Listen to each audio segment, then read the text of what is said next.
It's some experts panel that it's a great panel. I have to say, we have Sailendra Patanayak, who will be giving a framework and we'll be framing the discussion of what we see from the public financial management perspective of what's coming for the next decade, not only on the, or how it frames on the public financial management for fiscal transparency.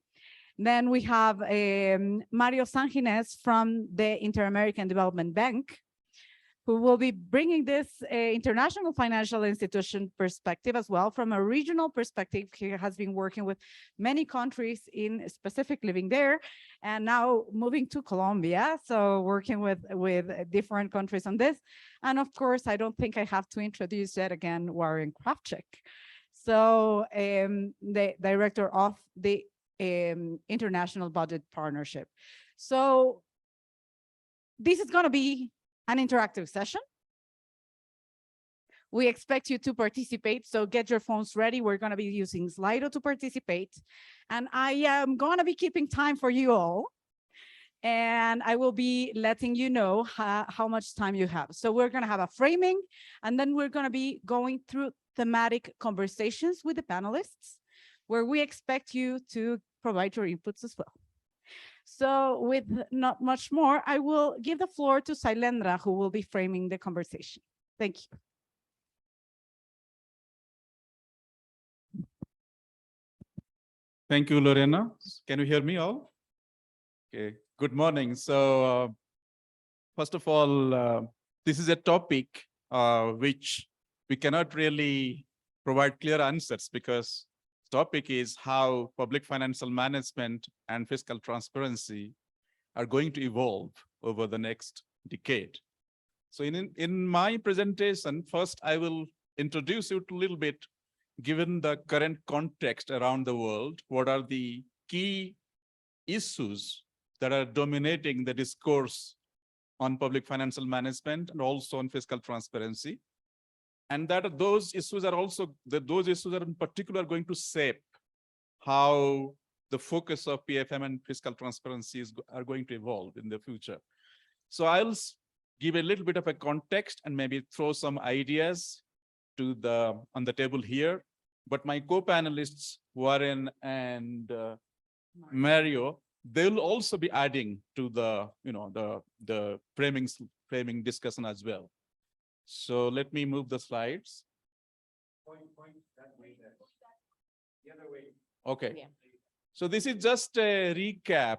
Since we are talking about public financial management, I think all of you know, because most of you are PFM practitioners. I don't have to explain in detail, but just to give you a recap. So when we think about PFM, we think about budget cycle, but also we think about its objectives. The first clear objective is, of course, how to ensure fiscal sustainability. That is, you have to, the governments have to know the fiscal constraints, and within the fiscal constraints, they have to, allocate to the priorities, because always the needs are much more than the resources that are available to address the needs. So, and they have to sort of, devise a affordable path for the future. So that is the first objective. The second is, within the given fiscal envelope, there are competing priorities. So the prioritization and allocation of resources have to be within that envelope. And this is where I think it's not just the government. I mean, we talked a lot about public participation and taking citizens' perspective, that where they want the public resources to be allocated to. So that is another key objective. Once the resources are allocated to different sectors and different priorities, it's important to ensure that their use is most efficient and transparent. So efficiency is very important, and all the service delivery needs to be efficient, but also final, which is the focus of, I think, the 3 days of discussion, fiscal transparency and accountability. Because all these things, there has to be a feedback loop, and the people who are doing this in government have to be held accountable to the public and also to the citizens and the civil society. So just to give you a recap. Now, next slide. Okay. What is the context, today's context? Now, while we were thinking we are going, perhaps there is the end at the, the light at the end of the tunnel after the pandemic, the Russian invasion in Ukraine, the war which started, many countries are now entering a different sort of crisis situation. And because the inflation is going up in many countries, and the food and fuel prices are rising, there are supply chain disruptions. And within that context, countries have also borrowed quite a lot during the pandemic to provide fiscal support to the vulnerable sections of the society and businesses and households. And as a result, the policy space is very limited. So as you see, the debt and inflation are going up for many countries. Fiscal space is coming down. And as a result, many countries are facing rising debt vulnerabilities. In fact, there are already many countries are going to be in debt distress, and in the near future, perhaps, unless unless they sort of come up with some sort of a fiscal adjustment path. And to add to that, climate change and inclusion and gender, I should also add to that. These are critical issues now because climate change has a lot of economic and fiscal implications. And it is an existential threat in some countries, as you know. So this is the context. Now, okay. Yeah. So given the context, what should be the strategic focus of the PFM going forward? These are some thoughts. First is understanding the fiscal challenge is very important because there is a tendency when governments decide on fiscal policy or tax policy or expenditure policy objectives, perhaps there is also political economy reason for that. They are not always telling the truth. What is the current fiscal position, and going forward, how the fiscal path is going to evolve. And there is a fiscal illusion sold to the public in many cases that what we are doing is okay for now. So focus is short term, but many of the decisions being taken will have a fiscal impact over the medium or longer term. So first is telling the truth. What is the current fiscal constraint and challenge the country is facing?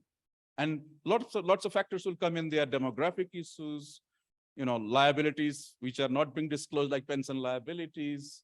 And the big elephant in the room is public debt sustainability. Many countries are now, in many emerging market economies and leaks in low-income countries, particularly, the public debt has multiplied, gone up like we have never seen in decades.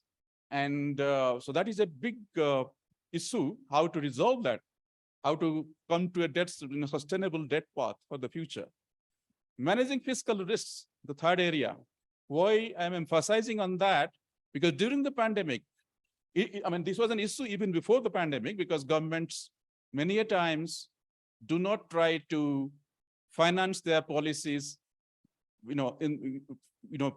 through cash in the same year. Sometimes they kick the can down the road. For example, giving a guarantee to a state-owned enterprise to undertake a quasi-fiscal activity, which that risk will materialize in the future. So government will have to bail out the enterprise, for example. This is just an example. But during the pandemic, many governments introduced fiscal support measures, which were sort of like giving guarantees to the state, SMEs, or maybe, other types of fiscal measures as well. And some of those risks governments have taken would materialize in future. There is no very transparent disclosure of these risks governments have undertaken. Finally, very important, the fourth point is there is a lot of focus. We have been emphasizing the governments have to disclose and publish fiscal information. That is very, very important. But at the same time, whatever data and information are being published, what is the quality of that data? Are they disclosing comprehensively, or there is a partial disclosure? For example, some of the activities governments undertake, like quasi-fiscal activities, that will have a fiscal implication, fiscal cost. But then perhaps are they disclosing that? And also the accuracy, and because accuracy could be an issue, because in some countries we have seen, for example, what the government say is my deficit, what if you calculate deficit from the other way around, there is a big difference between the two, so there is no reconciliation. And so there is something hidden, something, kind of a black box out there. So the integrity of fiscal data for decision-making and accountability are very important. So these are the 4 critical areas which will require a lot of thought, and PFM tools have to be designed and perhaps reinforced and strengthened further to address these issues. First is fiscal strategy. So understanding the fiscal challenge, as I said, and to have a fiscal strategy which tells the truth.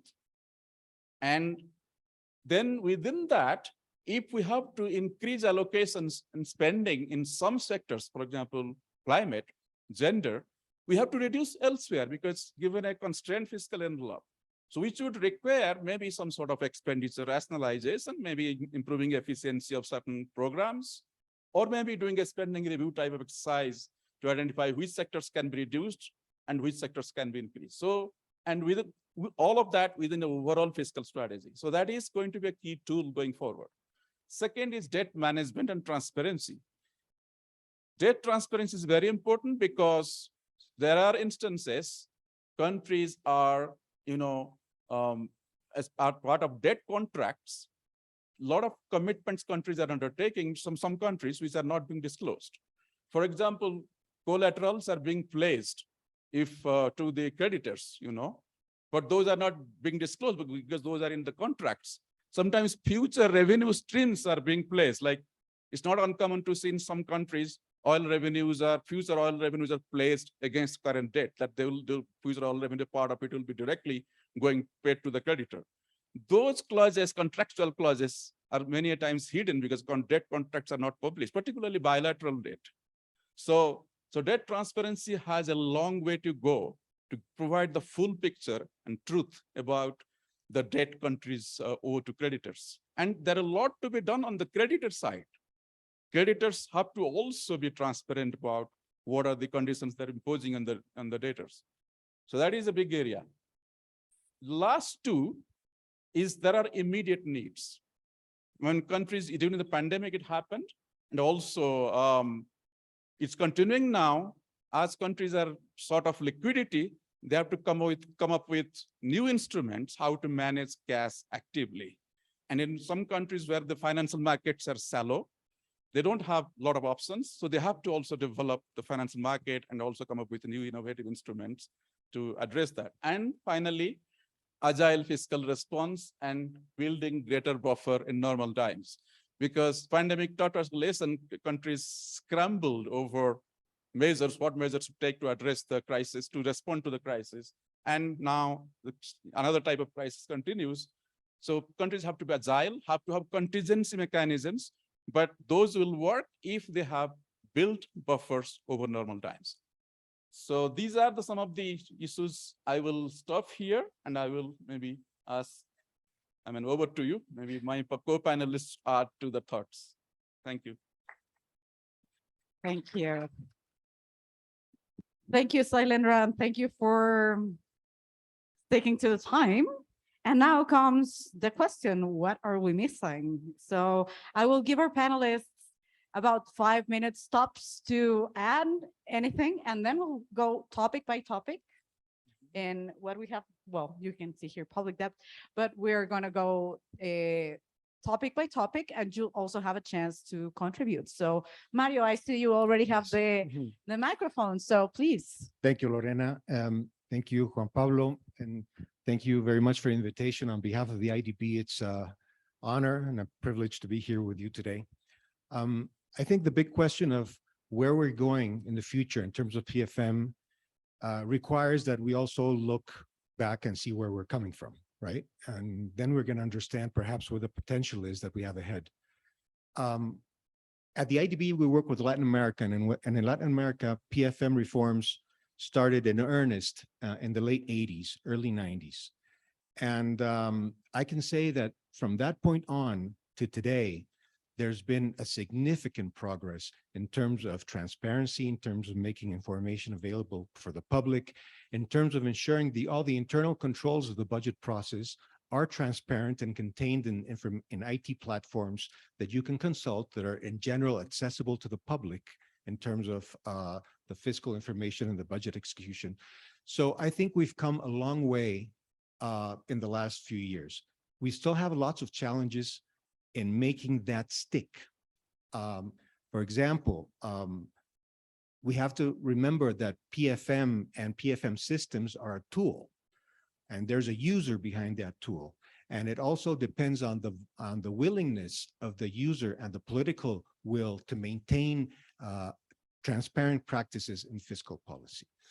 I have seen cases where, for example, there were top of the shelf, state-of-the-art IT systems, but where the invoice was received for a service that was delivered and was just put in a drawer and forgotten about.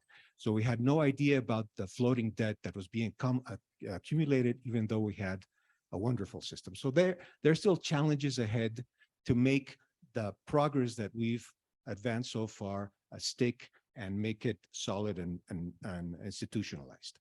Looking forward, I'm going to add a couple of things. One of them is results-based management. I mean, there's a tendency throughout the world in linking budgeting and results. The IMF here has been a pioneer in making publications about performance budgeting. And I think it's something that is, at least in Latin America, has been very elusive. We have not yet been able to pin down a workable, simple model to link budgeting and results, and making information about results publicly available, transparent, and useful for civil society oversight. So I think that there's perhaps one thing where PFM needs to improve. It's the linkage with results. I fully agree with the points that were mentioned, especially now coming out of a pandemic where the transparency systems of the countries were stressed to their limit, where debt has increased, where inflation is soaring, where we have new conflicts around the world.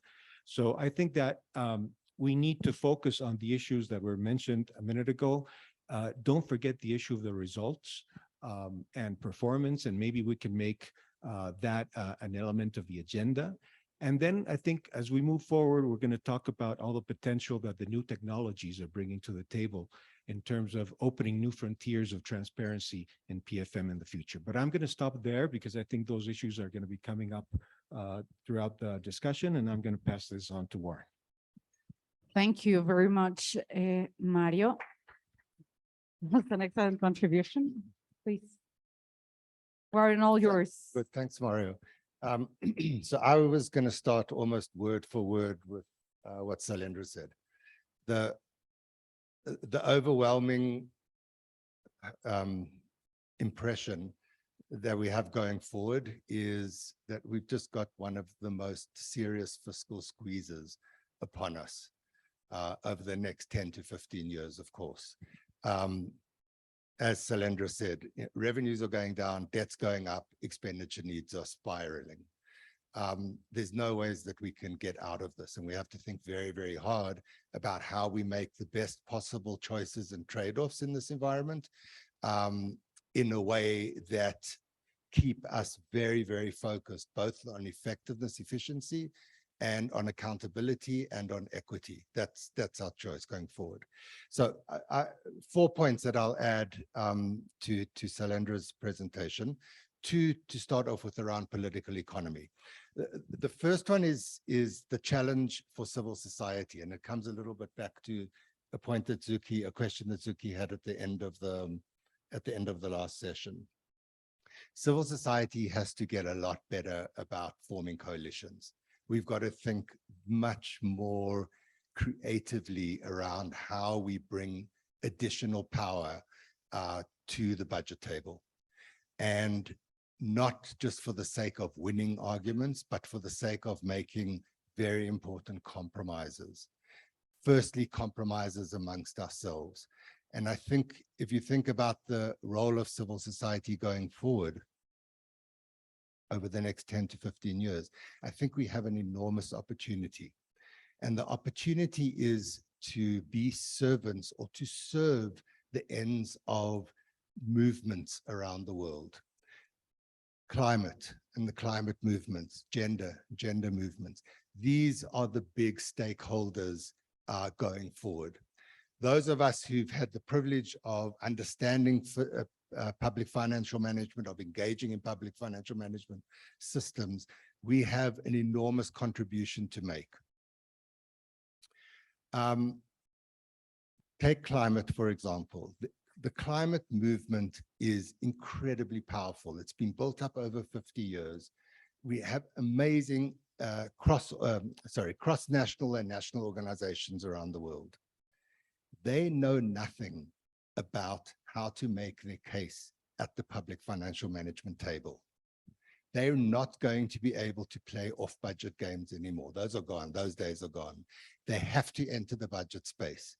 And the role that we have as civil society organizations is to serve them, is to help them understand how they bring the best arguments to the table at the right times over the budget processes going forward.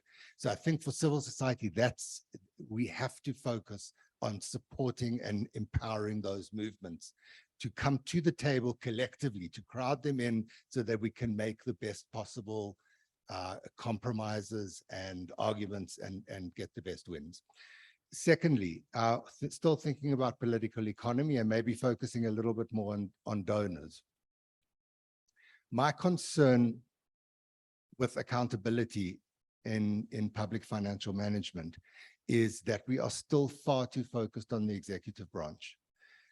We're also now learning a new trick. Civil society is the new trick over the last 10 years. Civil society can't win these battles going forward. And the executive and civil society can't win these battles going forward. We're forgetting about the rest of the ecosystem. Legislatures, supreme audit institutions, the media, and the judiciary. I think the only way that we go forward and make real progress in this very, very difficult context is to think about the ecosystem. Think about what combinations of these institutions work in what kind of environments for what kinds of topics. I just remember going to Myanmar for the first time a couple of years ago and sitting down with a person from DFID, now FCDO, and asking them, what's their plan? How are they going to build this ecosystem over the next 10 years in Myanmar? And he said, we've got a plan. We're 96% focused on the executive. That's what we've got to do. And we've got 3% of our resources that we're going to focus on civil society, and they've got 1% for the legislature and supreme audit institutions. That's a recipe for failure. You cannot sequence building the executive outside of a plan to build legislatures and supreme audit institutions and the judiciary. Those institutions together guarantee accountability. If you build executives without thinking about the others, you get a system that's dominated by the executive and a culture that doesn't guarantee accountability. So that's my second point, probably made too long around around accountability. So two more very quick points. The first one is about emergencies and PFM and emergency practices. We all know the struggles that organizations, that countries went through to manage their public finances during the COVID period. One of the big problems is that there weren't sufficient international standards and good practices in place for countries to follow as they went through emergencies. That's not the last emergencies. Emergencies are going to be coming more frequently. And we have to be able to work with countries to develop a very robust and deep sense of good practices in managing emergencies in ways that build executives, but don't overrun legislatures and build sufficient capacity in the audit department. And then just the final point to make, which Salendra made the point about debt. there's as strong a point to be made about tax and other revenues. There is much greater capability in the system and in civil society to deal with international revenue flows, with international taxes. We are understaffed, underthought on how to manage equity and taxes in domestic tax systems going forward. So that deserves a lot of the attention, of our attention. Thank you. Well, thank you.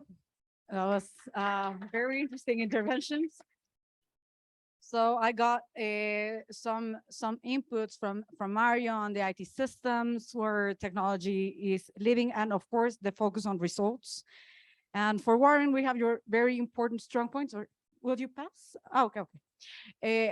The very strong points on civil society and coalitions, accountability we only involve the executive, emergencies, and tax and other revenues. So now we pass to our next part of the session. So we're going to be going to go topic by topic, discussing with our panelists, and you're going to have a Slido so that you also provide your inputs to the same question. So I will give the microphone to Sailendra for about 3 minutes to discuss these main dimensions of the public financial management. Focus on transparency in the next decade. It's public debt. Can we still go to the slide, please? Thanks.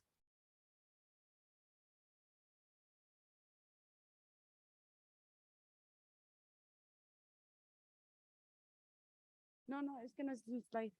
They need to change. Yeah. Podemos regresar la presentación. Aquí sigue. Ahí estamos. Gracias.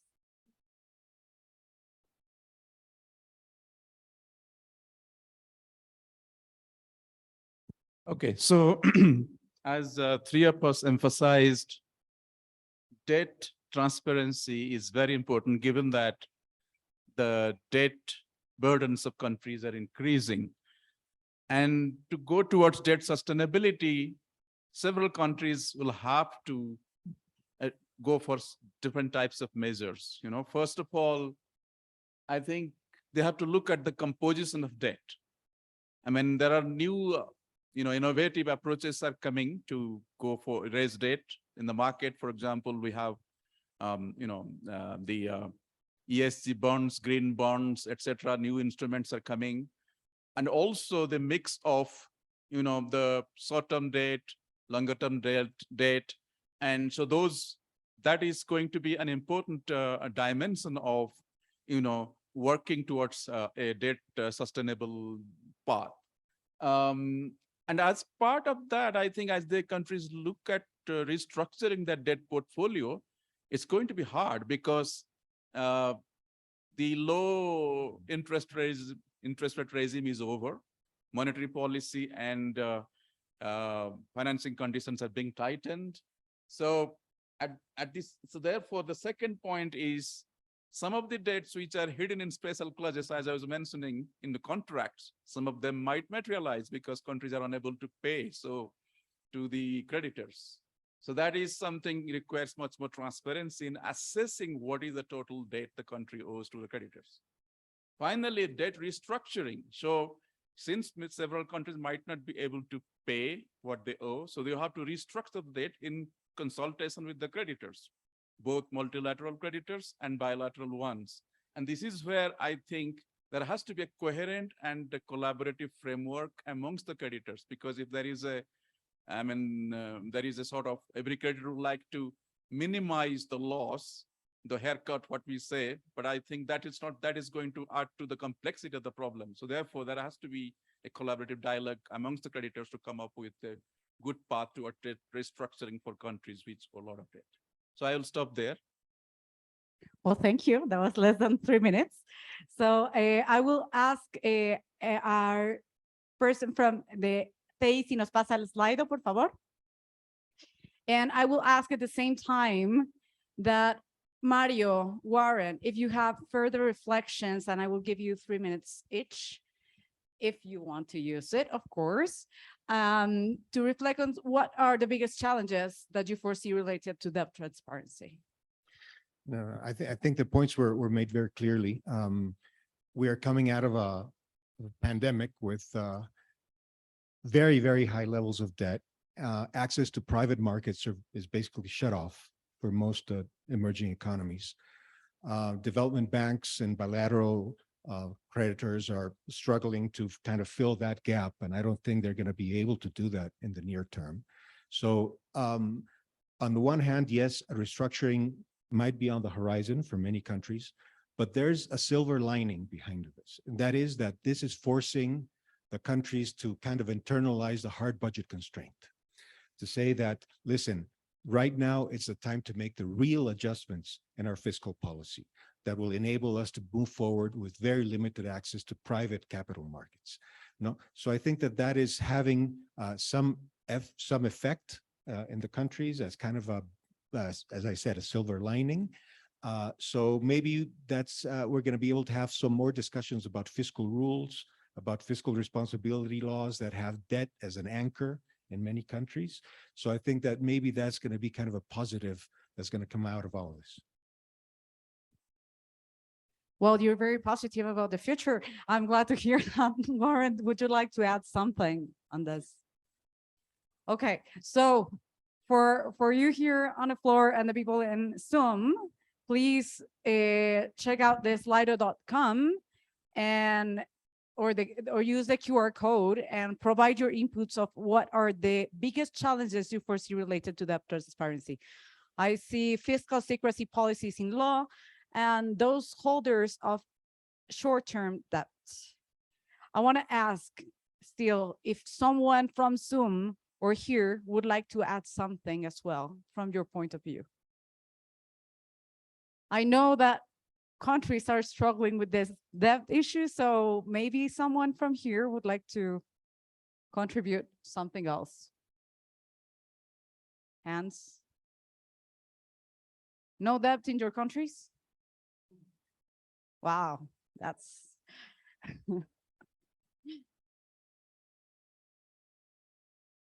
let me go with it.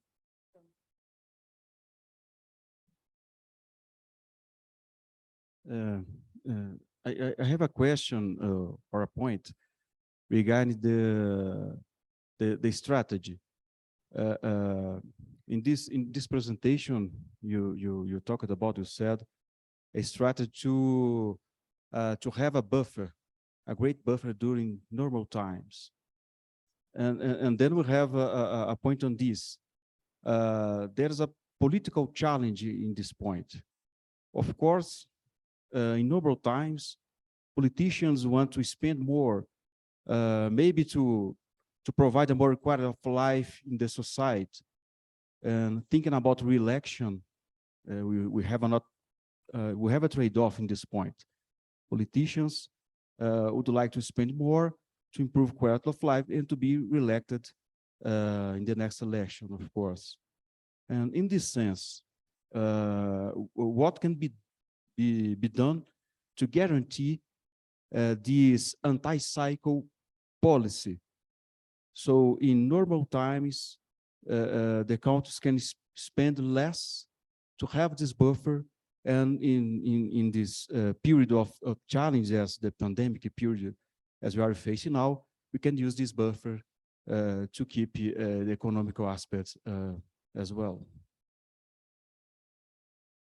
Okay, if we can focus that question onto the debt, and I don't know if our panelists would like to contribute on this. Again, I can start, and Mario and Warren, feel free to add to it. This is a good question in the sense that, as Warren mentioned, the political economy, you know, when the fiscal strategy is developed, quite a bit focus, mostly the focus is on the political cycle and short term. And the tendency is to sort of, as I said, the fiscal illusion to not to show clearly what are the fiscal implications of some of the policies over the longer term. That is, the question arises not just during our lifetime, but also intergenerational equity. So those things are not properly disclosed. So this is the understanding the fiscal challenge. Now, one way to do this is, I mean, if you look at the PFM instruments, I think Mario mentioned about fiscal rules, fiscal responsibility laws.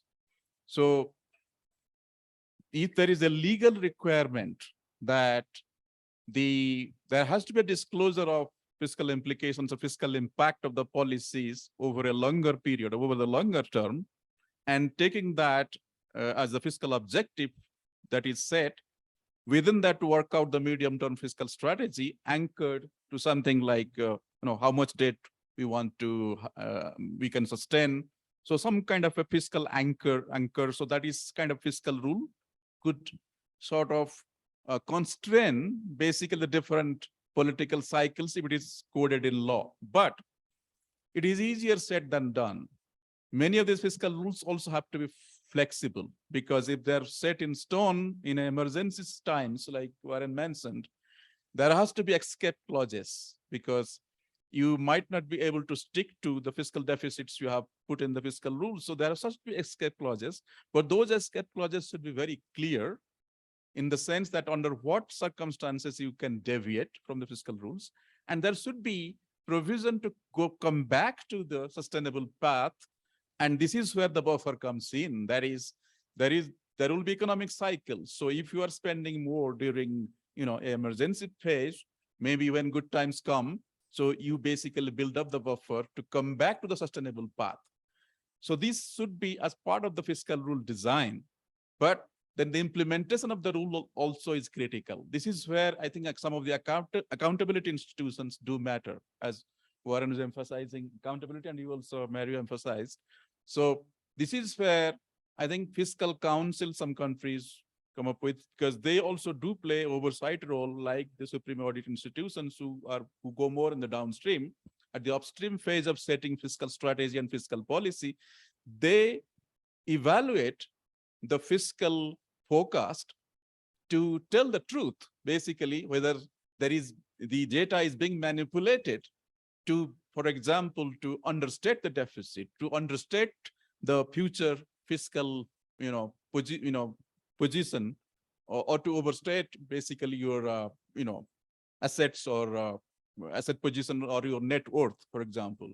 So there has to be both. There is a good rule design to bind the government, but also good implementation mechanism to ensure that the governments follow. And that mechanism has to be independent and with some teeth.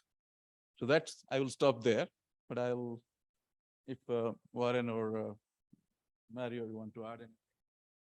Sure. First, I need to say that whatever I say today is my own personal opinion. I'm not speaking on behalf of the IDB. So I think that there's some promise in fiscal rules for doing anti-cyclical fiscal policy. I think there are some rules, some promise, but the political economy is very difficult. And it's very kind of difficult to tell a government in a country with major unmet social needs that they need to put away money during times of plenty. When there's still going to be many social demands, even in times of plenty in most emerging economies. So I think that we need to be kind of careful as to what the potential is for a fiscal rule under that setting in an emerging economy. Now, my personal opinion is that the only settings where an anti-cyclical policy has worked for having kind of a rainy day fund when you need it is when you have an export commodity that you can build a wall around, say like copper in Chile, gas in Norway, countries like that, where you can build a governance mechanism around that commodity, about the revenues of that commodity, and generate some sort of a fund that operates at arm's length from the budget, and therefore at arm's length from many of the political economy difficulties that would force the regular budget discussions. So that's my personal opinion. I think that we can explore the possibility of the fiscal rule, but I'm not very optimistic in general about doing that in emerging economies. Okay, we had one from Suki before, and then I come to you. I think Warren wants to add something.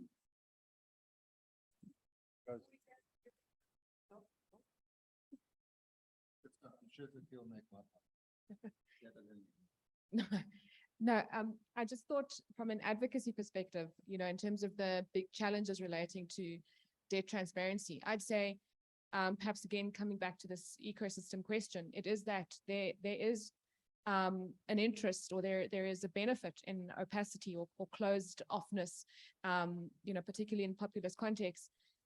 And I think the added complexity is very often around narratives and manipulating narratives in relation to debt, and where oversight entities sometimes are quite surprisingly are easily duped in a sense, or, you know, and I think perhaps part of the challenge is in advocating for debt transparency, it's coming, you know, the need to come up against the very value, in a sense, for opacity. So I'd say perhaps there is something, you know, around the case for advocacy, but in particular bringing closer, bringing oversight entities in particular closer to a more evidence-based context, and for them to be part of that kind of debt transparency advocacy. I mean, I use that word, but just, yeah, trying to search for another. So just a couple of thoughts, and I'm going to try and mirror Mario's optimism, or keep it buoyed up a little bit. So the first one is debt transparency is a critical responsibility of country governments, but not only of country governments, right? There's debtors and there's creditors.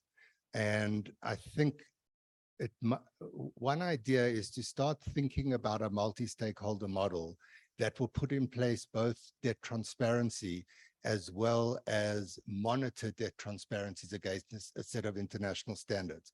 So I've been wondering about something like an EITI-like arrangement, but on the debt side. So where you can bring in creditors and debtors plus civil society and other, and start creating rules or standards around debt transparency and debt management. So that's just one thought that I've been worrying about. Second point is, wouldn't this be amazing if this was used as this moment was used as a way to start correcting the trust deficit between citizens and governments?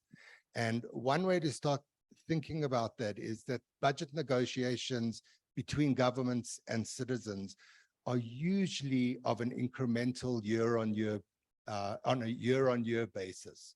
Whereas we know many budget decisions, particularly in this environment, really require a medium and a longer term vision.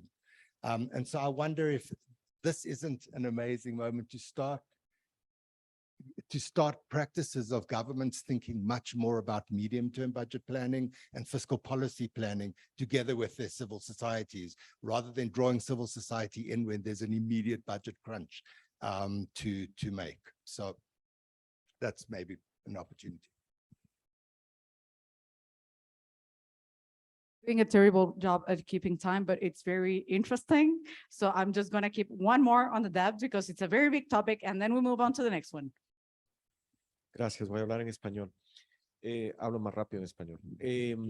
Creo que hay una brecha de transparencia muy grande entre deuda pública en la forma de préstamos con las instituciones financieras internacionales y la banca de desarrollo, y deuda pública colocada como bonos del tesoro, títulos u otros instrumentos que están en manos privadas. Entonces, quisiera saber un comentario del panel sobre esta brecha que yo estoy planteando, porque, por ejemplo, en Guatemala, poco a poco se ha hecho un gran esfuerzo, y acá la viceministra tiene mérito en esto. Incluso ya hay un portal específico que da todos los detalles y publica todos los documentos de los préstamos con los bancos, como el Banco Mundial o los bancos regionales de desarrollo. Pero hay muy poca información o casi nada con la deuda pública con acreedores privados, bonos del tesoro y esto. Entonces, si pueden comentar cómo lo ven ustedes a nivel global e internacional. I will give you 1 minute tops each if you want to answer. But this is a very good question, so I'll be it's very worth quick. it. I'm sorry. Thanks for the question. I think the bottom line is the governance behind these two types of borrowing. I mean, when you borrow from a World Bank, from the IDB, there are safeguards, there's a contract as to what the money can be used for, there's auditing requirements, there's publication requirements. Whereas when you borrow from the private markets, that just goes in as without any regulations regarding the usage. You know, maybe the lending contracts are public, but once that money flows into the budget, it is fungible with everything else. So I think that maybe that's one of the issues why there's a discrepancy between both types of lending.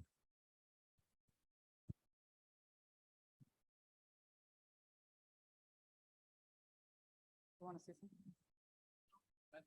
Maybe just to add, I mean, the transparency, I mean, in the private bonds and all that is, if there is a good regulation, I think the private capital market, I mean, you might be able to get the information that you need for transparency. But what the problem comes in, if there are, specific debt contracts where there are collaterals which are placed, which are hidden places in the fine prints in the contracts, which are not necessarily published, but those will materialize in times of distress, and that could have a very big impact on the total debt, sovereign debt.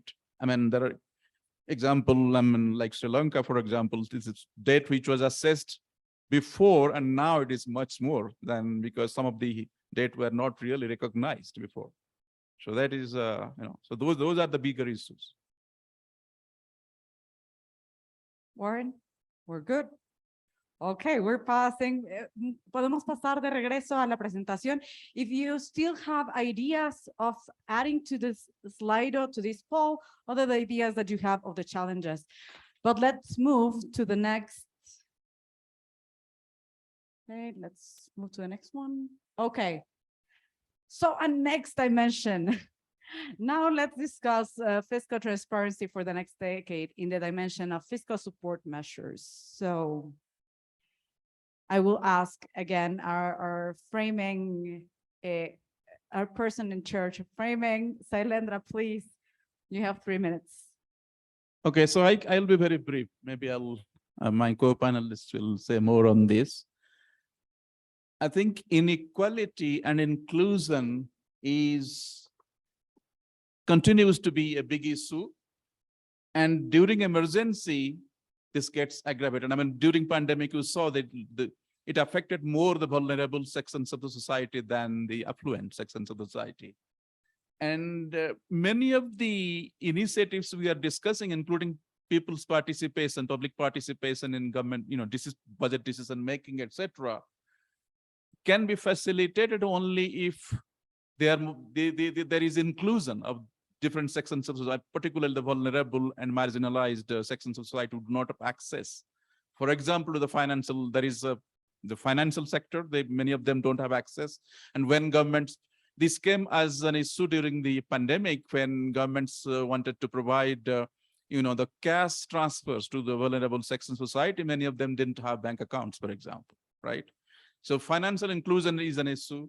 Also the digital divide, because to be able to bring different sections of society to participate in digital platforms with government, you have to close the digital divide, and also digital literacy. They are able to utilize those things. So inclusion, inequality, and redistributive policies through tax policies, expenditure policies to sort of address these issues are going to be critical. Okay, thank you. And those are our two pillars that we have highlighted here, redistribution and inequality and inclusion. So now you got the drill. We're going to do the same, but for this topic. Can we pass to the next slide, please, Sailendra, please? There we go. So the question to our panelists is the same one. And I will give you, again, 3 minutes to each to answer the question. But I ask de equipo técnico si nos ponen el slide también, por favor. And the question is, what enablers and challenges do you foresee related to transparency of fiscal support? So shall we start now? Warren, would you like to start?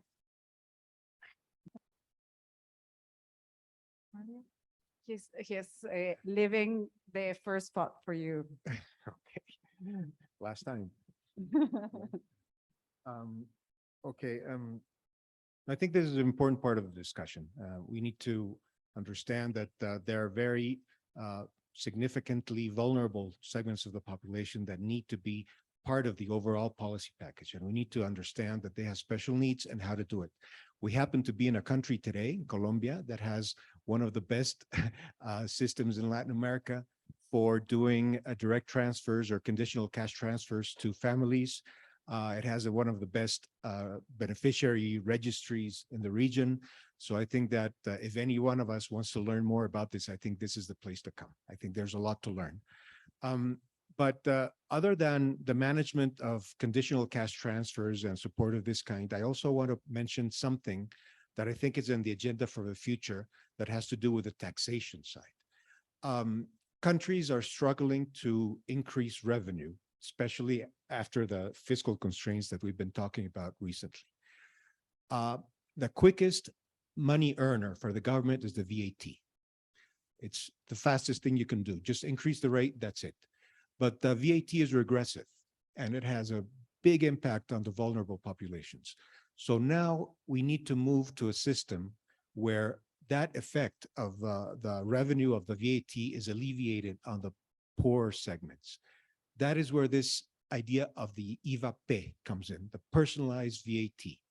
It is not a fantasy. It is working in Ecuador. I don't know if there's somebody here from Ecuador, also in Brazil, whereas the VAT is all the exemptions and differentiated rates are eliminated. It's one single tax for everything, but you do a system of reimbursement of the taxes paid on certain items to the beneficiaries that are of your vulnerable populations. You already have the records of the beneficiaries, and you have the way to transfer the money. So I think that's one thing that we ought to consider in the future. I'm not gonna get into a lot of detail about it, but if any of you feel like exploring the idea a little bit further later, I'll be happy to do that. Excellent. So still here's the Slido, write in French, write in English, write in Spanish. If you want to share your name, so I enabled instead of the word cloud, here you have open text. So go ahead, write up. And if you care to give your name, that would be excellent. So here we see what they're saying, beneficiaries of tax incentives, confidentiality, beneficiary registries, and dictatorial decisions. So I don't know if you want to go ahead, or if we open for the forum. I'm just probably going to repeat something that I've said, but the two biggest challenges that we face are democracy and inequality. Those are the two biggest threats that every country faces in the world. And I think what we need to do is start raising those as the outcomes, these strategic threats facing countries, and proceed from that basis. And the two aspects that we've talked about over the last 3 days are, one is the power of openness, and the effect that openness can have in the literature, as Juan Pablo mentioned before, that we now have on the outcomes of openness, better macro management, better effectiveness, better efficiency. And the second one around ecosystems. How do we bring together the different institutions that we have established in democracies to work together towards better equity and deeper active citizenship? So about this, reflections from your countries to the ones in Zoom, let me know if there's anyone raising their hands, or here if anyone would like to talk about enablers and challenges on fiscal transparency related to fiscal support. And I see very important issues here, interoperability or lack of in registries and other data sets, the increase of reserves of information for national security. I think that must be very particular for one question, or for one country, or for many countries maybe. Okay, I see the faces that say that for many countries that is happening. So confidentiality of personal data, and again, this is beneficiaries registries and unifying this information. So this comes to the public goods, actually, digital public goods that we would like to have. So let's pick the brains of our panelists for one next topic. Si podemos regresar a la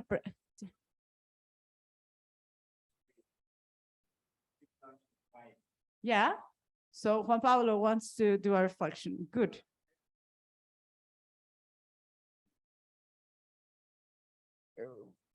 Strongly invite our friends who are dealing with these issues day to day, on a day-to-day basis, to share some of their thoughts and concerns. Yesterday, over dinner, for instance, we were talking about the challenges of fiscal reform. Even when the fiscal reform is sound and is progressive, and almost everyone, if they're basically serious and honest, agree that is something to move forward, and it is absolutely blocked by very few but very powerful stakeholders. And this is quite relevant here in Colombia, because as you know, one of the main objectives of the new government is to push forward a serious fiscal reform or tax reform.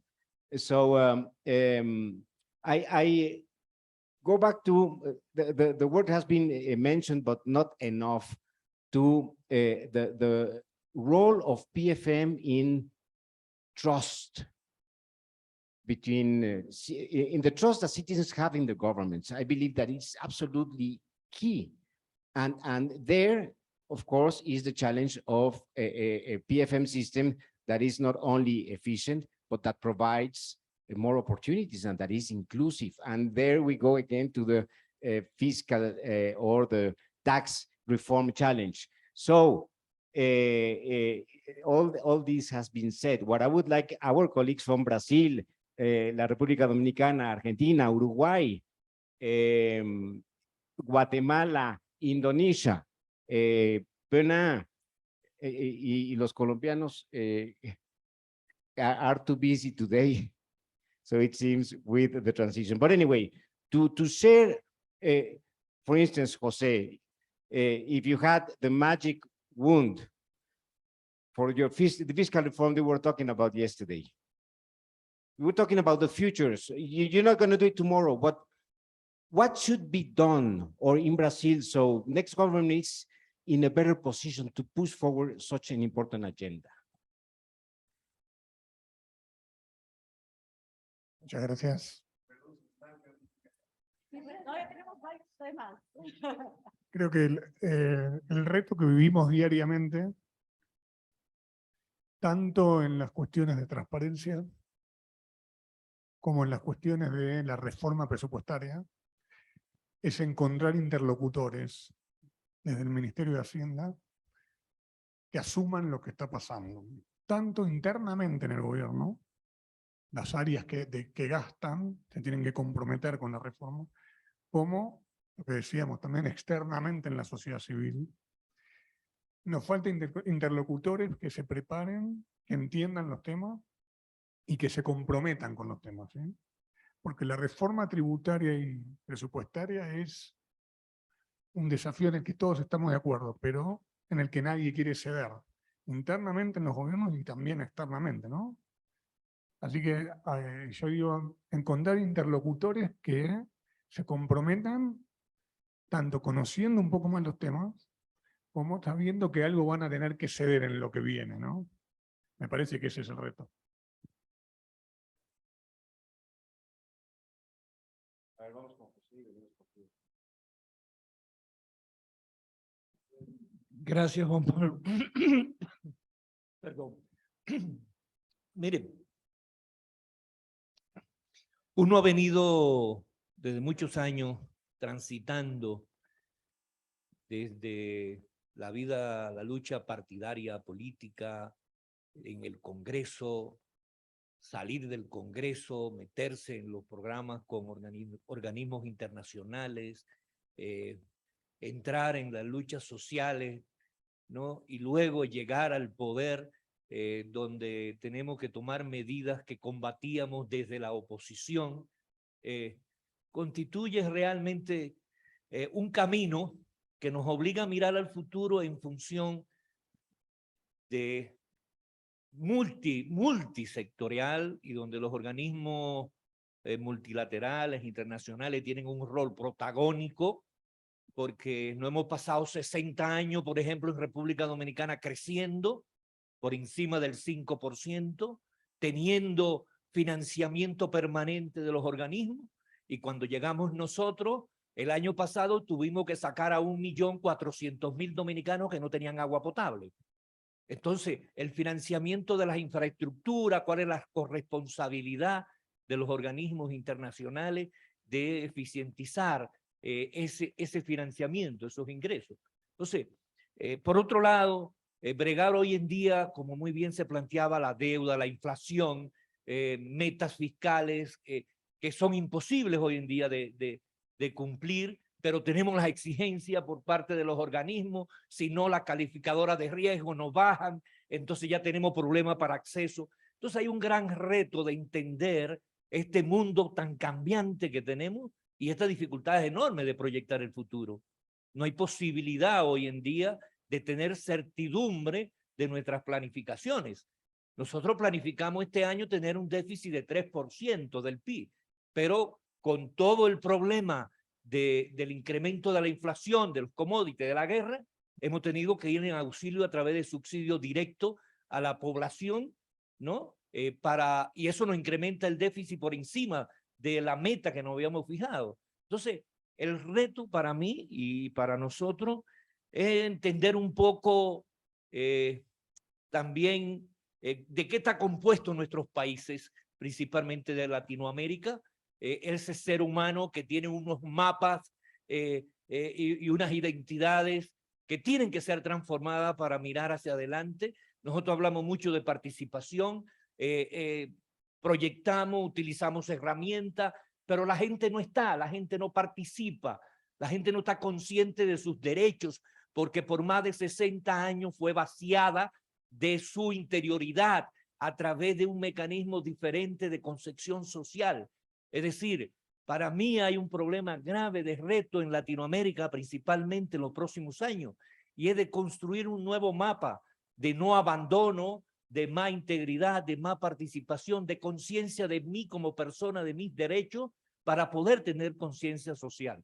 Es decir, son retos con las personas que nosotros creemos que tenemos que trabajar, y de hecho con los comunicadores, con las redes. Nosotros, por ejemplo, desde presupuesto hemos elaborado lo que son los encuentros ciudadanos.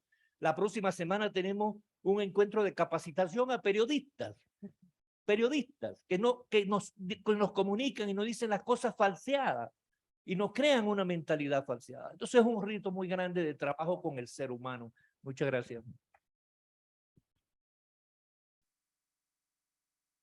And we're going to come on one of the topics on disinformation. So I hope we get to that point. So, por favor, Ricardo, and then we go with Paula.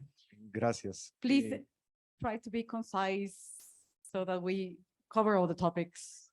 Thanks. Yes. Trataré de ser conciso. Creo que cada vez más claro que una reforma tributaria tiene desafíos técnicos y políticos. Los dos son igualmente importantes, pero posiblemente los más difíciles cada vez más son los desafíos políticos. Nosotros en el ICEFI siempre hemos dicho que debemos impulsar reformas fiscales con un componente tributario. Y dentro de los componentes de una reforma fiscal con mayor integralidad, por supuesto, tiene que haber un tema de gasto público. O sea, cada vez menos las ciudadanías están dispuestas a aceptar una reforma tributaria si no se dice en qué se va a gastar. Pero resulta que eso tampoco está siendo suficiente. Entonces, además, nosotros estamos recomendando una reforma fiscal, además de un componente tributario y un componente de gasto público, tiene obligadamente y posiblemente debería ser la prioridad que sea lo primero que el ciudadano va a recibir de la propuesta tributaria, el componente de transparencia fiscal.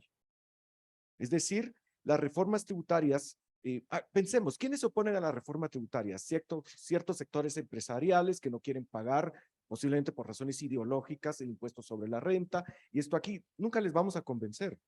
Digamos, en su ADN está que no quieren pagar impuestos por una cuestión de interés de sector. Pero la ciudadanía también se está resistiendo a pagar impuestos, y este no es por un interés sectorial. Incluso gente que necesita salud pública, educación pública, se opone a una reforma tributaria. ¿Por qué? Porque hay un problema de legitimidad, lo mencionaba el martes, perdón. Hay un problema de legitimidad. Los gobiernos han perdido cuotas importantísimas y graves de legitimidad y credibilidad. O sea, aunque sea un gobierno honesto, aunque sea un gobierno que quiera hacer bien las cosas, la gente no le cree. Así es que no incorporar un componente de transparencia fiscal en una reforma que tiene un componente tributario es cometer el error dos veces, es tropezar sobre la misma piedra. Por ejemplo, nosotros estamos trabajando muy de cerca con el nuevo gobierno de Honduras, que no están acá, y ellos están por lanzar una propuesta para suprimir exoneraciones fiscales abusivas y sin justificación. Perfecto, pero pónganle un componente de transparencia fiscal, porque si no, va a sonar a lo mismo que siempre han estado sonando. Y esa es la parte política que es increíble que los nuevos gobiernos a veces no toman en cuenta. Okay, so panelists, please bear with me. We have a lot of participation. We have Paula, we have Suni and Blanche. Buenos días. Muy cortito, simplemente apoyar un poco a José.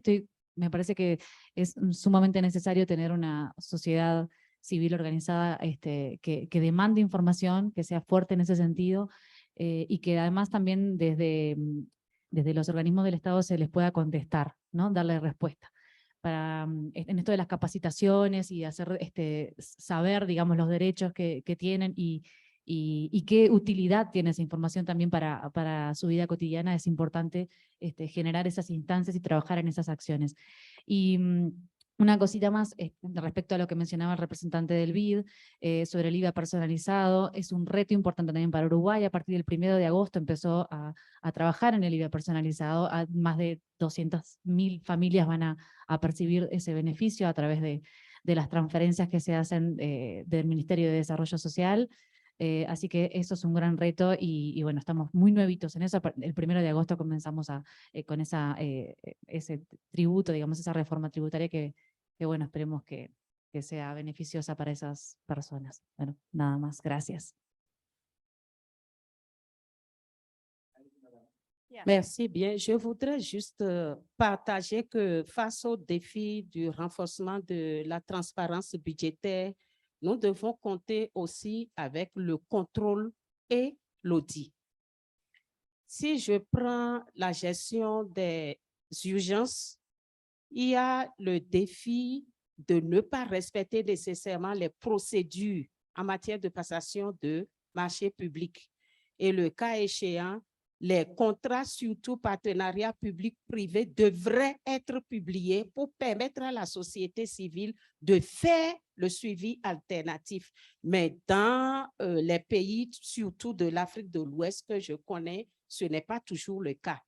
Ces contrats ne sont pas publiés pour nous permettre de faire le suivi alternatif. Les audits sont aussi nécessaires et aussi le contrôle pour faire le suivi alternatif de la mise en œuvre des recommandations de ces outils qui vont renforcer la participation citoyenne et aussi la transparence. Parce que le plus souvent, en matière de dette, par exemple, il y a reddition de comptes, on nous démontre que la dette est soutenable.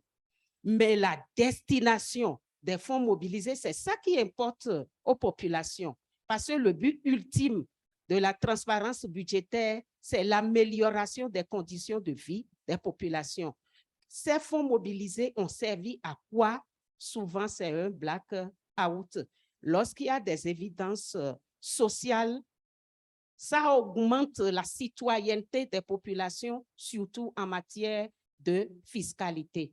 Merci. Donc, dans mon pays, le Bénin, la juridiction indépendante de contrôle financier vient d'être installée, la Cour des comptes, mais d'expérience dans la sous-région, ces juridictions financières ne sont que des machins, faute de leur indépendance de gestion. S'il y a des pays où il y a des expériences concluantes, des résultats éprouvés, vraiment, ce serait salutaire de les partager. Merci.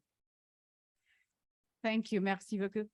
And one more on the fiscal support, transparency of fiscal support. Suni, Okay. and then we pass to the next topic, or I'll ask if you have final reflections on this, so. So since there are fiscal reduce, since the fiscal space is reduced, right? And there is a resistance for getting more debt for some countries. And so that new mechanisms are getting into the table as contracts for paid results or social bonds, and we think that that is a kind of new solution for financing. But how can we prevent that this kind of mechanisms doesn't convert in a heightened debt? So that's a question. I don't know if I was clear. Okay, I think it was very clear, this new ways of financing this fiscal support that we want to have. How do we ensure that it does not become debt? Any reflections on this? It's a tough one.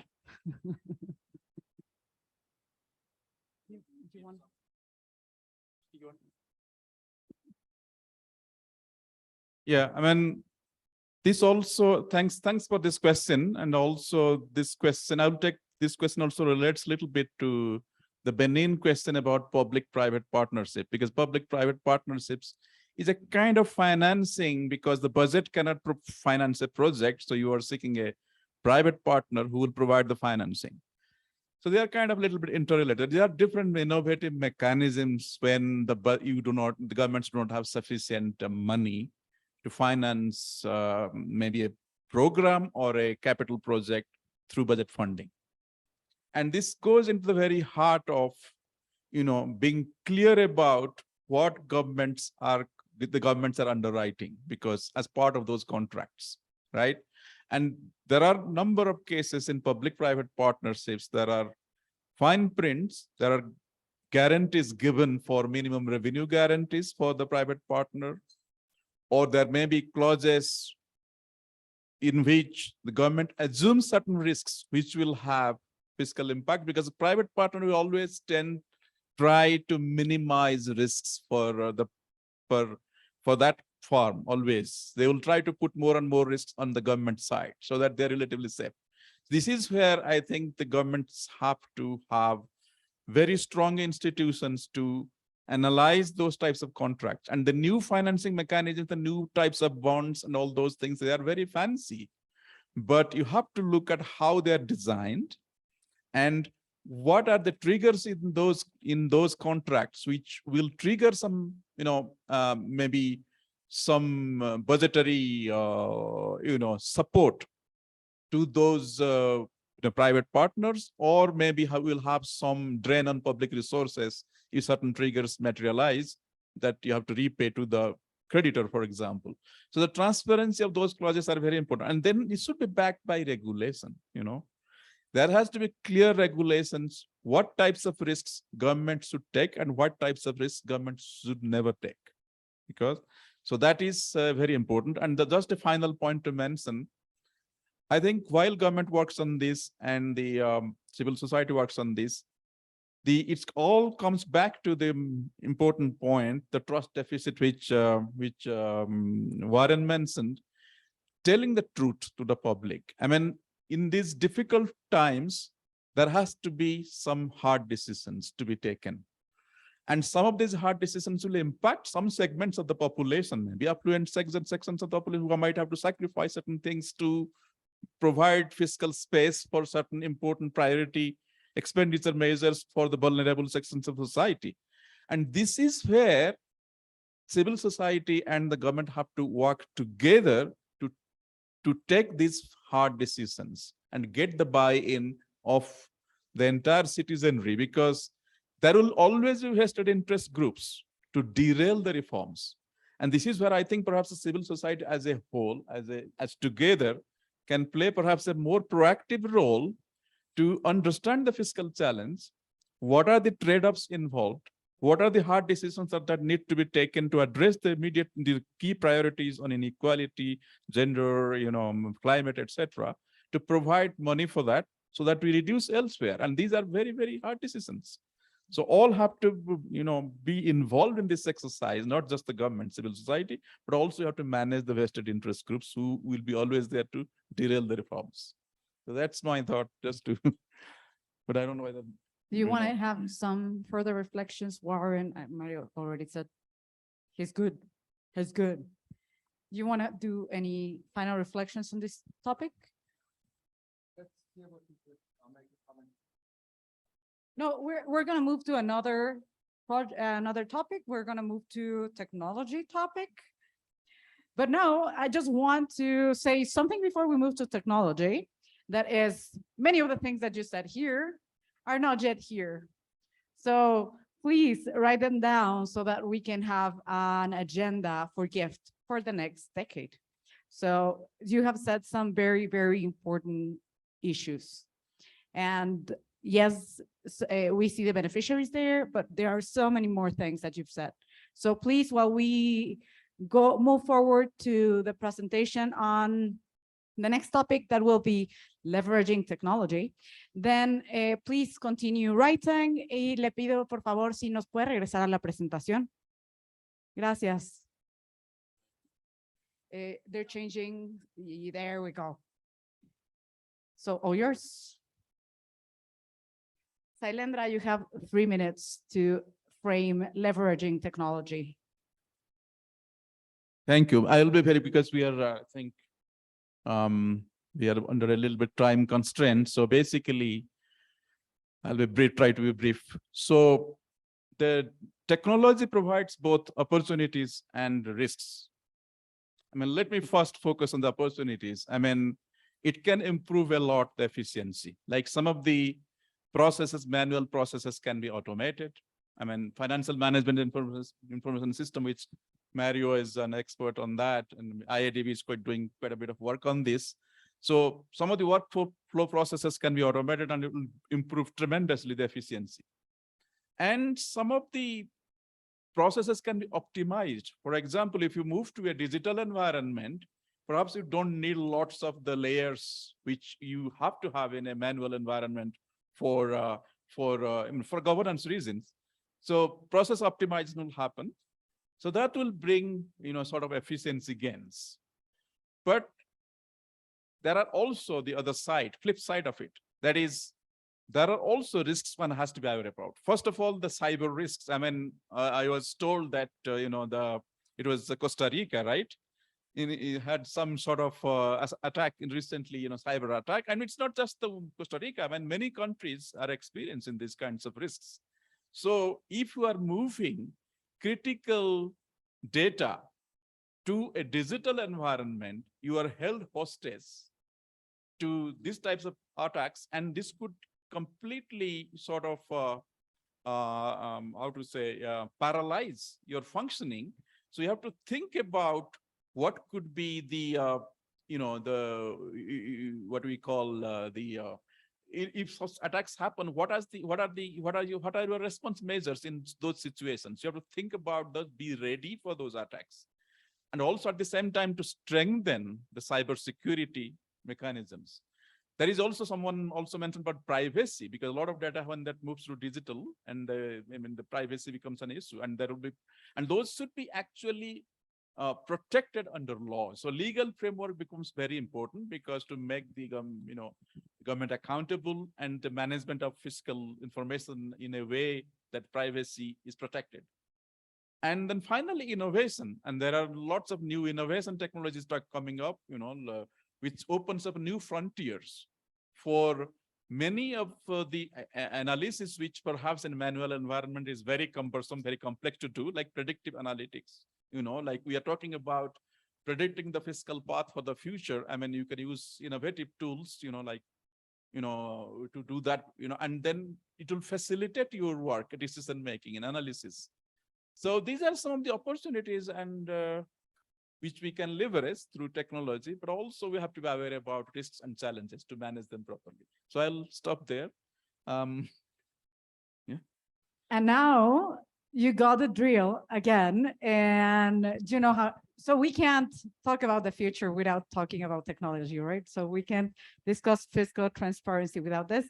And Sailendra was making the point of cybersecurity, which would have, in many cases, implications on the data quality when data is erased. So that is something else. So our question to our panelists, and we have Warren here as well, is which are the most promising uses of technological innovation for transparency in the coming years?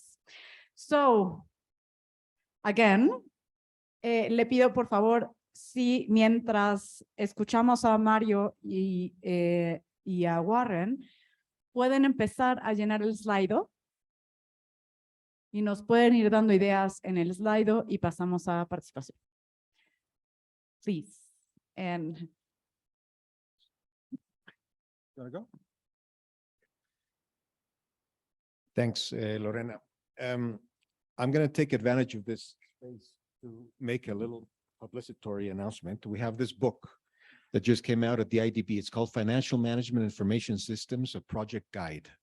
So it's a guide for the implementation of IFMS systems, and it incorporates a section on new technologies that I'm just going to mention very briefly, and I think is relevant to the discussion that we're having now. First, I just want to mention that perhaps in Latin America, the concept of the IFMS is a little bit different than in other parts of the world. In many places, including Eastern Europe and some parts of Asia, we talk about treasury systems. Treasury systems are essentially the core of the IFMS that includes treasury management and accounting. But in Latin America, the concept has been a lot broader than that. It's been more of an ecosystem that brings in the process of budget formulation, public investment management, public debt, procurement, which is a key issue in all of this discussion about transparency, human resource management, payrolls. So we try in Latin America always to focus on the IFMS, not only as a treasury system, but as an ecosystem that brings in all of these other ancillary systems. The advantage of that, besides giving you kind of a more holistic view of the public finance, is that the IFMS core is a driver for technological improvement in all of these other areas. Typically, the procurement systems are separate from the budget, but the budget has been a driver for modernization of the procurement systems across the world. So that is just kind of an entry note as to what do I mean when I talk about an IFMS. I talk about the broad ecosystem beyond the treasury systems alone. Some of the technological opportunities and challenges that we're facing, because as you said, I mean, this is a double-edged sword. It brings lots of opportunities, but lots of risks. One of them has been the migration to cloud computing. I mean, many of the countries around the world are migrating their systems in budget and in taxation to cloud-based systems. This is novel for us, and it brings up not only technological, but legal considerations that we need to talk about. In many countries, you're not allowed to use a cloud service that does not have the service physically in that country. Okay, so that is a huge hindrance on the effectiveness of this model. So we need to work more on making cloud computing more ubiquitous, more secure, because it is a huge driver for efficiencies. I mean, there's a forecast that by 2025, 80% of data centers in ministries of finance are going to disappear because everything is going to move to the cloud. So that is one thing that we need to be kind of wary about, but also look at the potential. In the book, we have a whole section on the advantages of cloud computing. You can do that. You can check it out. The other thing I want to mention is blockchain. We've been talking about blockchain for so long, and I think that we're still waiting for the potential to be fully realized in the PFM area. The issue is that PFM systems, at least the core systems, are essentially centralized systems. So they're not distributed systems. So in that aspect, when all the internal controls are centralized, it doesn't make a lot of sense to use the decentralized ledger system. It does make sense for procurement. It does make sense for human resource management and other areas. But in terms of the PFM proper, I think we still have to see the promise of blockchain further on. And then there's all this new dimension of data analytics, big data. And I think that that is one of the areas with the most potential, because I think, I mean, maybe I'm being naive, but the colleague from Guatemala mentioned a minute ago that it is difficult to get people to pay taxes, right? I mean, anywhere in the world, and some places more difficult than others, but in general, it's not an easy task. So I think that if you're able to exploit the information that you have in terms of finance, not only the financial part, but in the delivery of public services, all the administrative data that exists in the Ministry of Health and Education, and put together some sort of explaining to people where their tax dollar goes. Okay, I think that is an area where the issue of data analytics, big data, has huge potential to kind of bridge that trust gap a little bit with the citizens. But anyways, there's a whole bunch of more stuff in the book. You're free to download it for free from the IDB website, but I think I'll stop there. Well, thank you. A lot of promising technologies. Warren, would you like to? That was great. And actually, what you're writing here, I think this is a topic that got you all excited. I see a lot of conversation going on. I would just pick one person who wants to share, of course, please.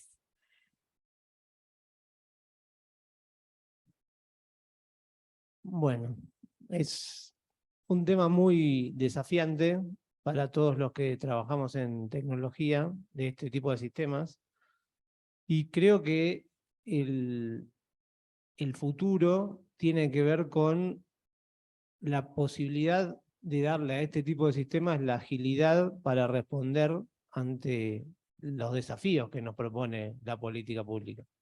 Hoy por hoy, la forma que están desarrollados estos sistemas a veces, digamos, retrasan la implementación de políticas porque tienen algunas arquitecturas de software muy difíciles de escalar, muy difíciles de cambiar.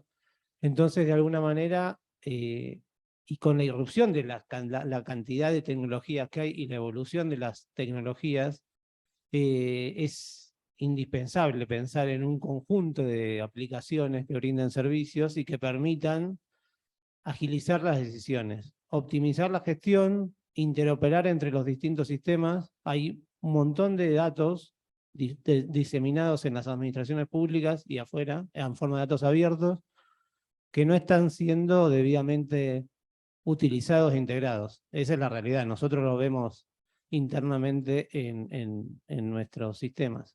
Y por otro lado, también está el desafío de la nube. El costo de adquisición y de reposición de licencias es cada vez mayor, y de administración con los recursos humanos que son, digamos, difíciles de sostener, porque ese es otro punto que, digamos, a las administraciones públicas les resulta muy difícil competir con los recursos de tecnología en base a los sueldos que se pagan en otros lados.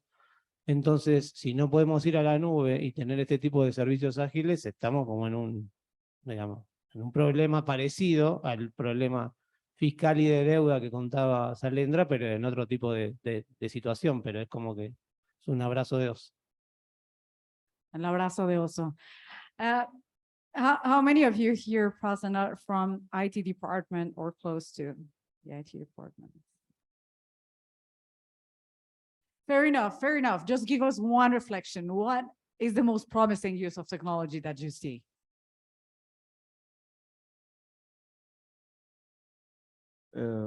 We work with the Transparency Portal in Brazil and with the open data policy there.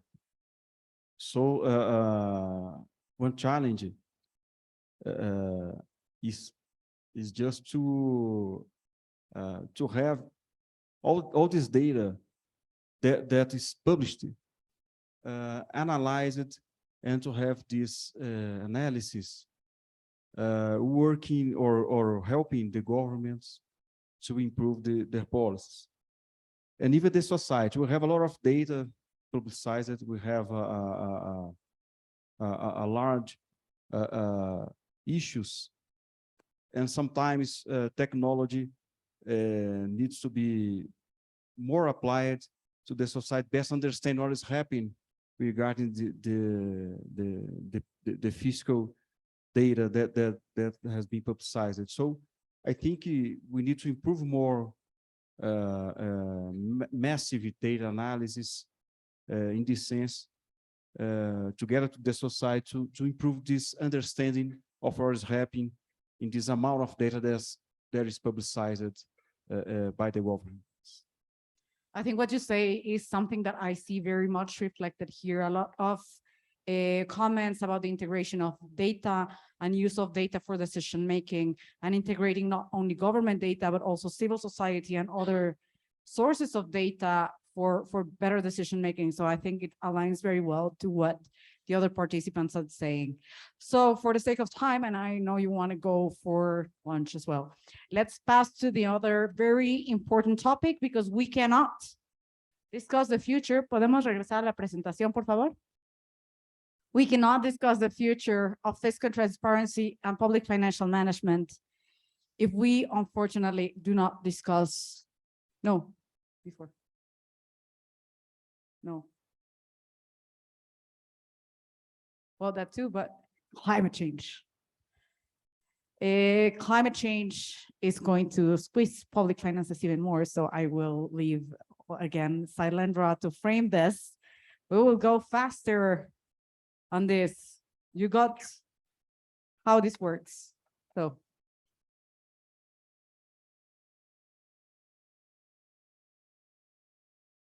Okay, so maybe I'll be very brief. I think I'm talking a lot maybe.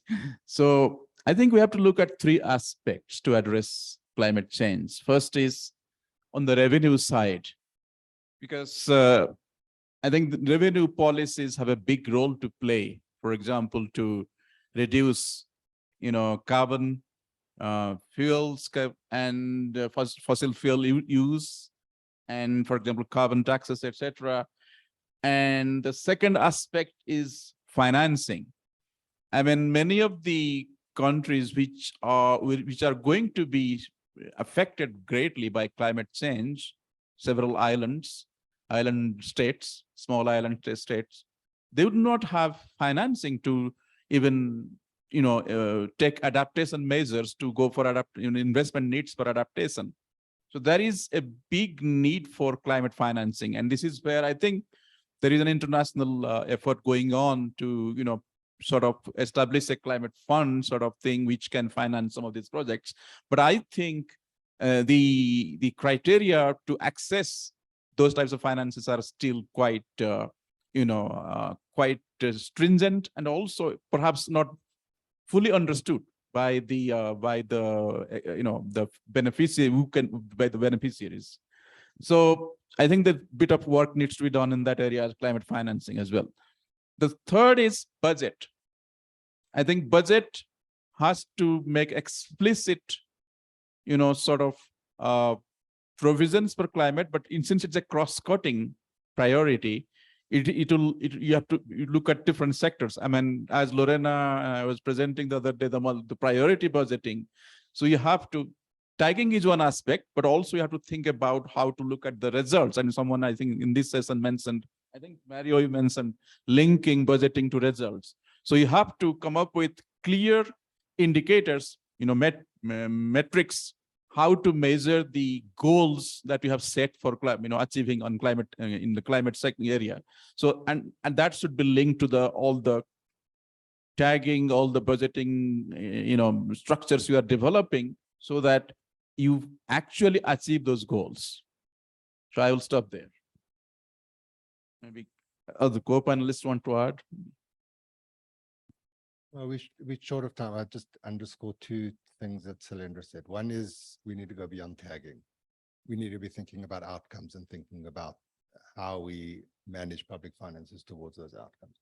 And the second is the real need to start improving literacy around climate and public finance and crowding in communities that have a big stake in this issue and that need to be at the table.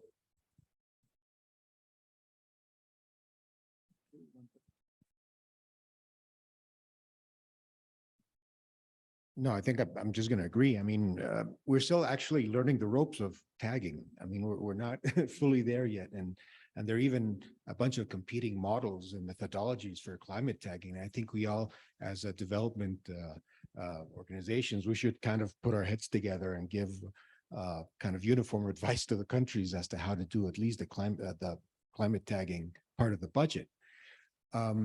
There's also one big challenge that everybody wants to, you know, appear very nice on the photo. They want to see all the handsome aspects, but not the warts and stuff. So it's there, as far as I know, there's only one country in the world, that's France, that does tagging of brown expenditures, right? All the things that are negative for the for climate change.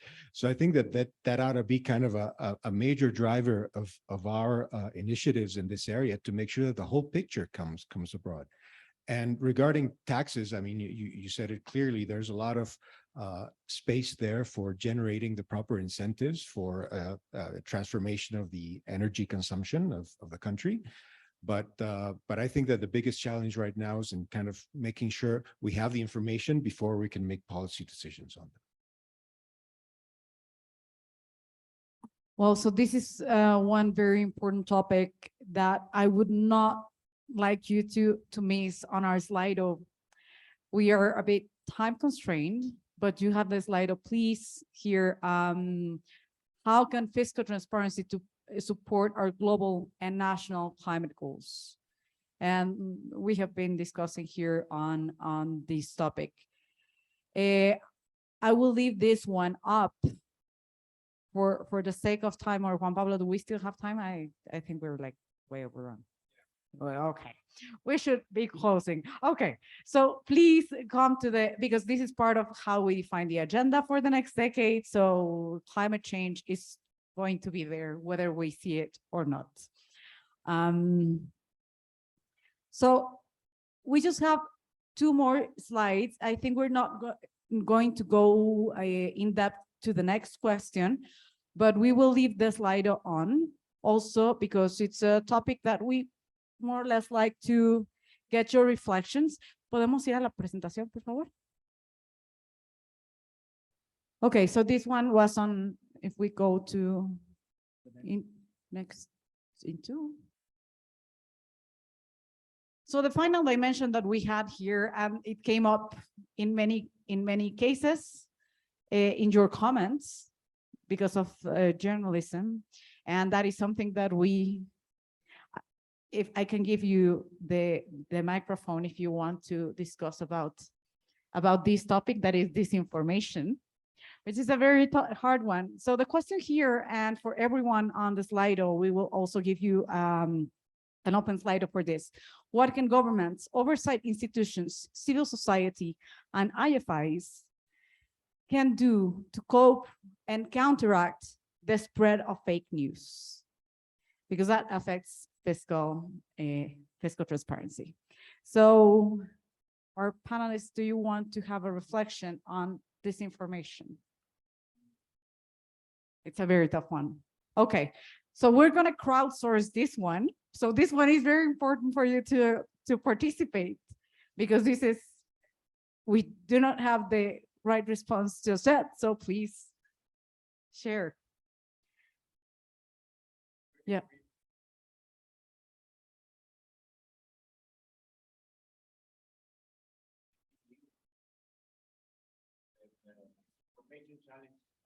New for us, and it goes beyond our formation, our basic understanding of how we live.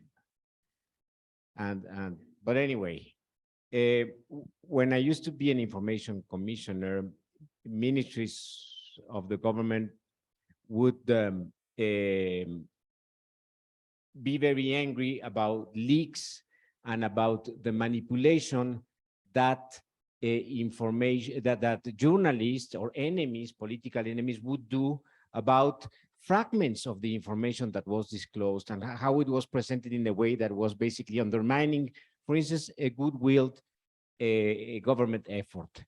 Systematically, and we were able to make the case the best policy to such adversities regarding the manipulation of information was full disclosure.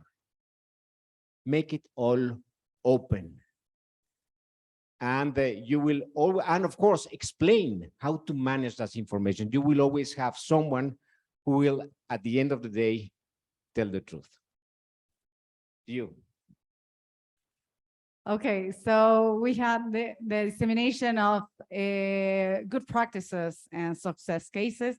So please be sure to get involved in this one through lunch. You can just do it through your phones. And the last question that I think that we'll leave for the final session, which links with the closing session, is what can the GIFT network contribute to the future of fiscal transparency? So I will give the microphone to our panelists one last time for final reflections on what can the GIFT network contribute to the future of fiscal transparency. Just 1 brief minute before we finish.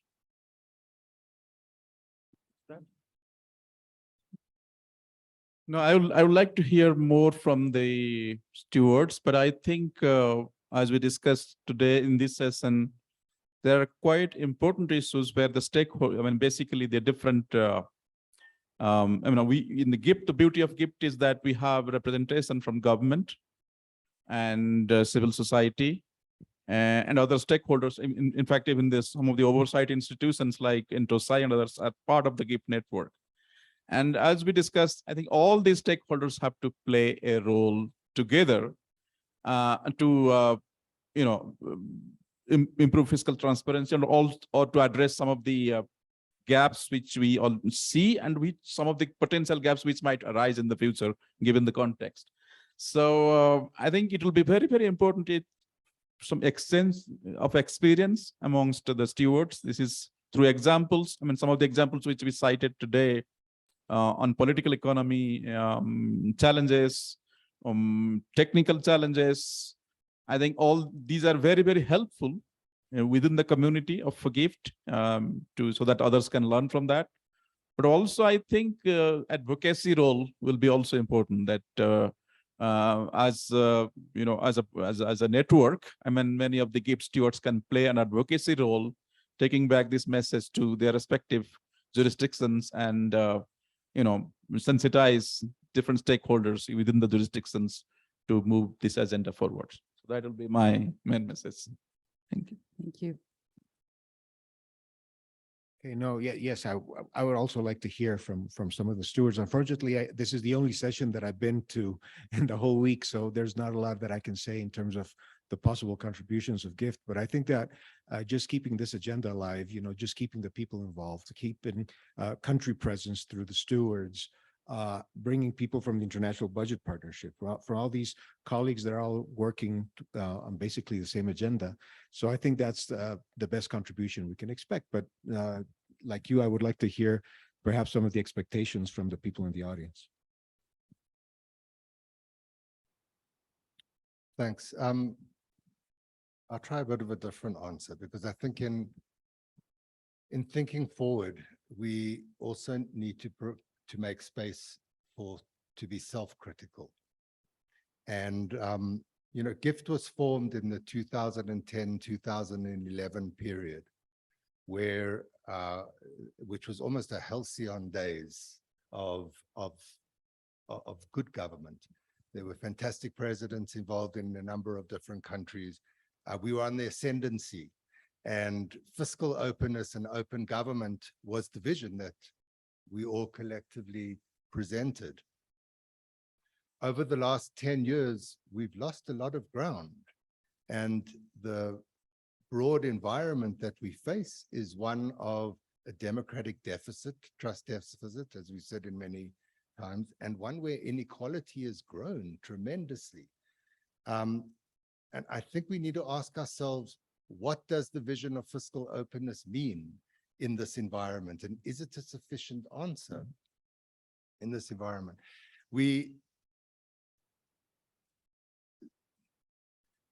The kind of visions that are gaining ground at the moment are right-wing visions, or visions of autocrats. What's our response to that? What's the left's progressive response to the global environment in which we find ourselves? And I think that's the challenge. Someone who mentioned communication earlier. I think our challenge is a vision challenge at the moment. What is our vision of how we as a community of public finance management practitioners can help the world move towards a world where democracy is once more being deepened and on the rise, and where inequality is reversed? And there seem to be there are many countries around the world which just show that they're devoid of a vision. South Africa, we were talking about last night, it's very clear. The Rainbow Nation has nothing else to offer at the moment in terms of a vision. Brazil, Philippines, all of those are not a vision. There are a couple of countries, though, which I think are starting to edge towards something that's really powerful. And the two that come to mind is, one is Chile, thinking very seriously about pension reform, about macroeconomic reform, about different forms of fiscal policy. And maybe a second one is New Zealand, and the idea of well-being as elevating well-being as a driver of the vision of society and public financial management.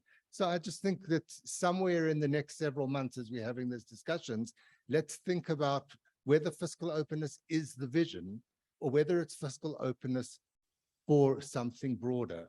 And then let's think about how we interact with other communities to elevate the vision of where we're trying to go. What a wonderful closing. I hope that these topics that we were discussing during this session also brought this vision of where we are looking to go, and reflections of the different difficult topics that we are facing ahead. So I hope you enjoyed the session. I hope you enjoyed our panelists. Many thanks for your reflections and being put on the spot on answering very difficult questions. So thank you, Mario. Thank you, Sailendra. Thank you, Warren. And thank you all for participating.